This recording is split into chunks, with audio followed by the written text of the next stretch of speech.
100 बार गिरेंगे फिर भी हम चढ़ाई करेंगे इस पर। इसका अभ्यास है हमको नष्ट करने का। तो आज से हम प्रण लेते हैं कि तू हमें कितनी बार गिराएगा।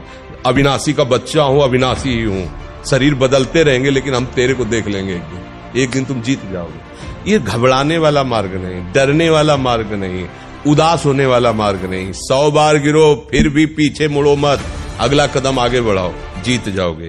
वैभव पतंगे जी महाराष्ट्र से। जय स्वामी सामर्थ। राधा वल्लभ श्री हरिवंश। महाराज जी आपके चरणों में कोटि कोटि प्रणाम। महाराज जी ये काम क्रोध आदि विकार मेरे पूर्व अभ्यासवश भगवत चिंतन नाम जप में बाधा उत्पन्न करते हैं और प्रयास करने पर भी उनका चिंतन कुछ समय बाद होने ही लगता है। महाराज जी कृपया मार्गदर्शन करें, कैसे इनसे मैं मुक्त हो पाऊंगा। आपकी जब बात इतनी समझ में आ गई है कि प्रयास करने पर कुछ समय बाद उनका चिंतन होने ही लगता है, मतलब कुछ समय आप बचा पा रहे हैं अपने आप को, तो आप समझो ऐसे महान विश्व विजयी त्रिभुवन विजयी अगर काम से कुछ मिनट आप अपने को बचा पा रहे हैं तो आप समझो आपको युक्ति मिल गई जिससे आप उस पर विजय प्राप्त कर लेंगे। ऐसा अपने को असमर्थ नहीं होना, क्योंकि वो बहुत पुराने से हमको पटकते चले आ रहे हैं, हमें परास्त करते चले आ रहे हैं, तो हमारा स्वभाव बन गया है हारना। नहीं हारना, हम प्रभु के जन हैं, हमारे पास प्रभु का नाम है। अगर प्रभु के नाम का, तो फिर ये काम क्रोध लोभ मोह मद मत्सर, आप पहले इनकी आंतरिक बात को समझिए। इनका निवास, जैसे किसी दुश्मन को मारना हो तो उसका निवास खोजे, उसकी कमजोरी खोजे, तभी तो उसको परास्त किया जा सकता है। तो काम का निवास जानते हो कहां है? अहंकार पर, देहाभिमान पर काम का निवास। अंतःकरण में 4 करण है, मन बुद्धि चित्त अहंकार। इस अहंकार में मैं पुरुष हूं, मैं स्त्री हूं, मैं भोगता हूं, मैं करता हूं, ये इसकी भूमि है, इस पर ये टिकता है और ये निरंतर नहीं कहीं वास कर सकता। भगवान के वचन है, मात्रा स्पर्शास्तु कौन्तेय शीतोष्ण सुख दुखदा आगमा पाइनो अनित्यास तास्ते तिक्षस्व भारत। भगवान कह रहे आगमा ये आता जाता है, कहां आता जाता है? अहंकार में आता जाता है। इसके घर का दरवाजा बंद करना पड़ेगा आने का। जब तक आप अपने में कुछ भी बल समझते हैं अहंकार, तब तक ये आपको परास्त करता रहेगा। और जिस दिन आप निर्बल होकर प्रभु की शरण में इस अहंकार को समर्पित कर दिए, फिर किसी की ताकत नहीं कि आपको परास्त कर सके। और ये निर्बलता तभी आएगी जब आप नाम जप खूब करेंगे। महाराज अभी 4-5 दिन हो गए नाम जप में खंड पड़ रहा है महाराज। देखो 4-5 दिन की बात कहते हो, अगर 4-5 जन्म में अभ्यास ठीक हो जाए तो बहुत बड़ी बात है। अनंत जन्मों से बिगड़ेल मन अगर 4-5 दिन से अभ्यास ले रहा है, कोई बड़ी बात। आप पहले गंभीरता समझो। ये उकताए हुए कमजोर पहलवान जानते हो क्या करता है? जब अखाड़े में जाएगा तो पूरी की पूरी ताकत तो 2 मिनट में दिखा देगा, फिर इसके बाद धम्म से नीचे गिर जाएगा। जोरदार पहलवान क्या करता है? पहले जाकर सामने वाले को केवल संभालता है, उसके हर दांव का काट मारता रहता, फेंकता नहीं। पहले उसको थकाता है, फिर जब देख लेता थक गया तब वो अपने दांव पे चढ़ा के मारता है, तो वो विजयी होता है। कभी भी अच्छा पहलवान एकदम जाके अपनी सारी बातें पेश नहीं कर देगा युद्ध में कि वो कला कौशल दिखा, नहीं, उसको शत्रु पक्ष को निर्बल करना है। तो हमारे पास हम ऐसे ही हम कमजोर हैं, एकदम पूरी ताकत लगा देते, फिर काम आया तो बोले अब वो जो आया वो करवा ले गया, अब हम क्या करें। ऐसे नहीं, पहले उसको रोकना सीखो। हमें परास्त नहीं करने की बात सोचनी, पहले हमें उसको सहना सीखना है। उसका वार आ रहा है, यम ही न व्यथ्यंते पुरुषम पुरुषर्षभ सम दुखा सुखा धीरम स्वमृतत्वाय कल्पते। ये सूत्र केवल याद करने के नहीं है, जीवन में उतारने के। काम आ रहा है, क्या आ रहा है लेके? वासना। क्या वासना? स्त्री शरीर तो पुरुष शरीर संबंधी आकर्षण, पुरुष शरीर स्त्री संबंधी या जनेन्द्रीय संबंधी आकर्षण, उसके पास दूसरा पावर नहीं है। अब उसको हमें देखना है कि धर्मयुक्त है या अधर्मयुक्त।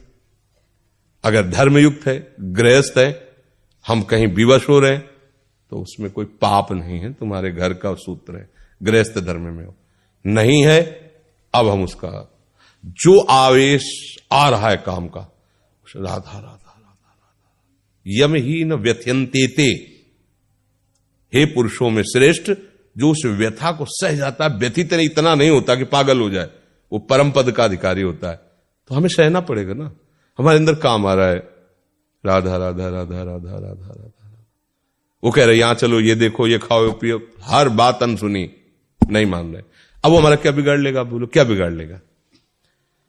अब हम उसको इतना प्यार करते हैं कि दुश्मन ही नहीं मानते। वो कहता है वहां चलो, हम खड़े हो जाते हैं। वो कहता है ये करो, हम कर देते हैं। वो कहता है ये देख लो, हम देख लेते हैं। वो कहता है सूंघ लो, हम सूंघ लेते हैं। वो ये छू लो, हम छू लेते हैं। अब हम उस पर विजय प्राप्त कर पाएंगे? हम दुश्मन के इशारे पे चल रहे हैं। हम विजय प्राप्त करने के लिए पहले आप अपना पक्ष दृढ़ कीजिए, ये हमारा दुश्मन है, ये हमको भगवान से विमुख करने में पूरा का पूरा जोर जन्म जन्मांतरों से लगाता रहे। अब हमको लड़ना है, हमारे पास बल है, भगवान नाम।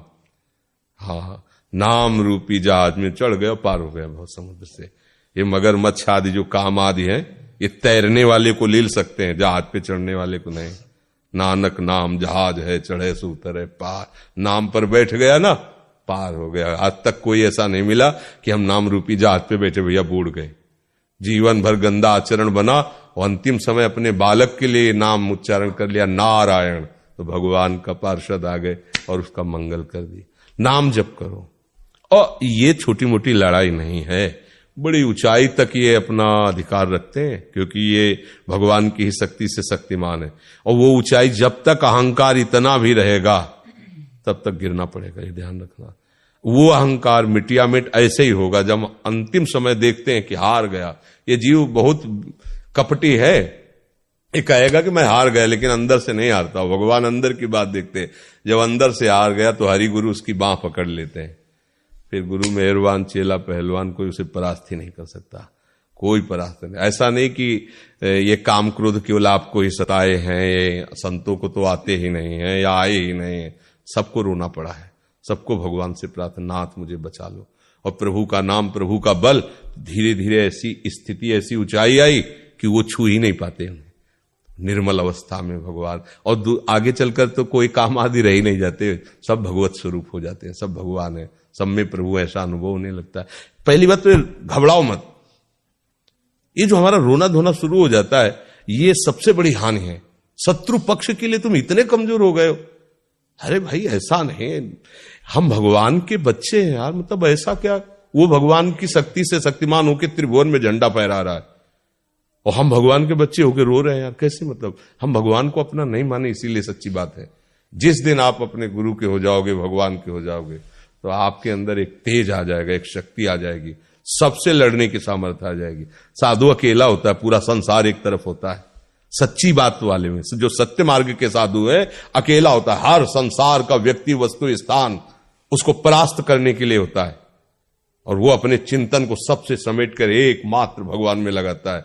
तभी जयति जयति जग उच्चरे, तभी उसको नमस्कार करते, उसे प्रणाम करते हैं। तो वो तुम भी बन सकते हो, गृहस्थ में होते हुए भी वैसे बना जा सकता है।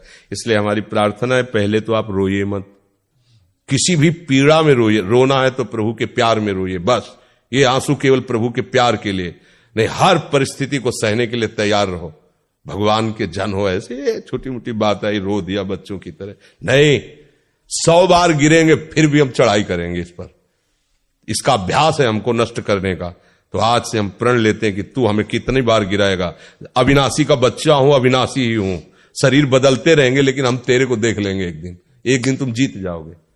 बस ये होता है कि हम लोगों को आत्मबल छीन हो गया विषयों से, तो लगता है हमारे बस की बात नहीं। साधु महात्मा कोई जीत सकता है? साधु महात्मा आकाश से थोड़ी उतरते हैं, मां के गर्भ से ही पैदा होते हैं, और उन्होंने गुरु कृपा से बात समझी और जीवन में सहा, तो सहते सहते बाढ़े भगत, वो भगवान के स्वरूप हो गए। फिर हम उन्हें संत नहीं कहते, साक्षात भगवान कहते, वो तो भगवंत है, वो भगवान का स्वरूप है। तो आप भी तो भगवान के बच्चे हो।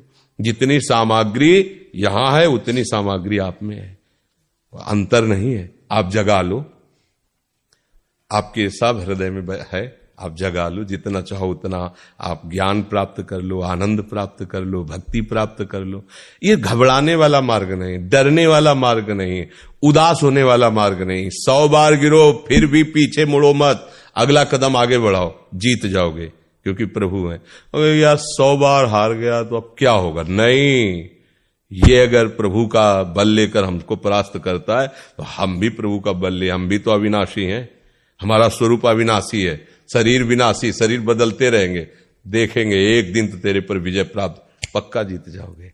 अगर जीत न जाते तो शास्त्रों में ऐसा न लिखा होता, साधु महात्मा ऐसे ना होते। इसलिए अच्छे से देखो, आप छोटे छोटे बच्चियां, भगवान का कोई मनोरंजन नहीं, भगवान का आश्रय लेकर रूखा सूखा जो बनते हैं खाते रात दिन। अभी देखो पाठ में लगी, संस्कृत का ग्रंथ है राधा सुधा निधि, इतनी इतनी बच्चियां हैं, बड़े बड़े संस्कृत के ज्ञान रखने वाले भी चूक कर देते हैं, वो ऐसा ग्रंथ है महामहिम, और उसको देखो बच्चे गा रहे हैं। क्या हुआ? अभ्यास। क्या हुआ? समर्पण। हमारा लक्ष्य भगवत प्राप्ति। छोटे छोटे बच्चों के टसक में हमारे माई श्यामाजू को रात। अब हम उसी मन को गलत आचरणों में लगा दिया, तो अब जवान हुए तो अब गलती हम पर राज्य कर रही। हमारी तो गलती हुई ना, हम गलत जगह लगा दिया तो अब हमारा अभ्यास गलत हो गया।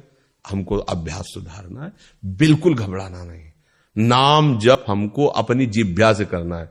ये जो लोग सोचते हैं ना कि हमारा नाम जप होता नहीं, मन से नाम जप, अरे मन सिद्धों का लगता है, जिन्होंने बहुत साधना की तब मन लगा। अब आपको क्या करना है? वहां तक पहुंचने के लिए जीभ से जपो, नाम जप करो, जो गुरु ने दिया उसको जप करो। करते करते वो धीरे धीरे उतरेगा हृदय में। जब हृदय में उतरेगा तो जीभ बंद हो जाएगी, चल रहा है नाम, मन राजी हो गया उसमें। जैसे आपने कहा कुछ मिनट तो लगता है, इसके बाद भाग जाता है, तो कुछ मिनट लगा ना तो आपकी जीत हो गई। अगर 100 में 1% मन लगने लगा तो तुमने नस पकड़ ली मन की। अब 99% आने में देर नहीं लगेगी। क्यों? अनंतो जन्म का बिगड़ेल मन 1% मान गया, बस बस अब तो चढ़ाई कर दो, अब तो देर नहीं लगेगी, आ जाए 1% वश में हो गया तो बात बन जाएगी। एक कदम आप सुधार के भगवान की तरफ चलने लगे, जीत हो गई, जीत हो गई। क्योंकि आपके साथ भगवान नाम है, संतों की कृपा है कि जितने महापुरुष है ना, ये मरते नहीं है, ये भगवत स्वरूप है, ये गुरुजन महापुरुष विराजमान। जब आप भजन के लिए कदम उठाओगे ना तो बिना मांगे इनका आशीर्वाद मिलता है। ये कृपा ना करे तो अपने लोग माया मुक्त नहीं हो सकते। ये सब गुरुजनों की कृपा है, जो अव्यक्त रूप से विराजमान संत महात्मा सदगुरुदेव हैं, वो उन कृपा करते हैं। तब हम लोगों के अंदर उत्साह आता है भगवान को। क्योंकि जैसे हम आपको देख रहे हैं तो हम आपसे प्यार कर सकते हैं, लेकिन हमने प्रभु को देखा नहीं, उनसे बात नहीं की। अब उनसे प्यार करना जिनको देखा नहीं, उनके लिए सब कुछ समर्पित करना जिनको देखा है ना, उनको छोड़ना है उनके लिए।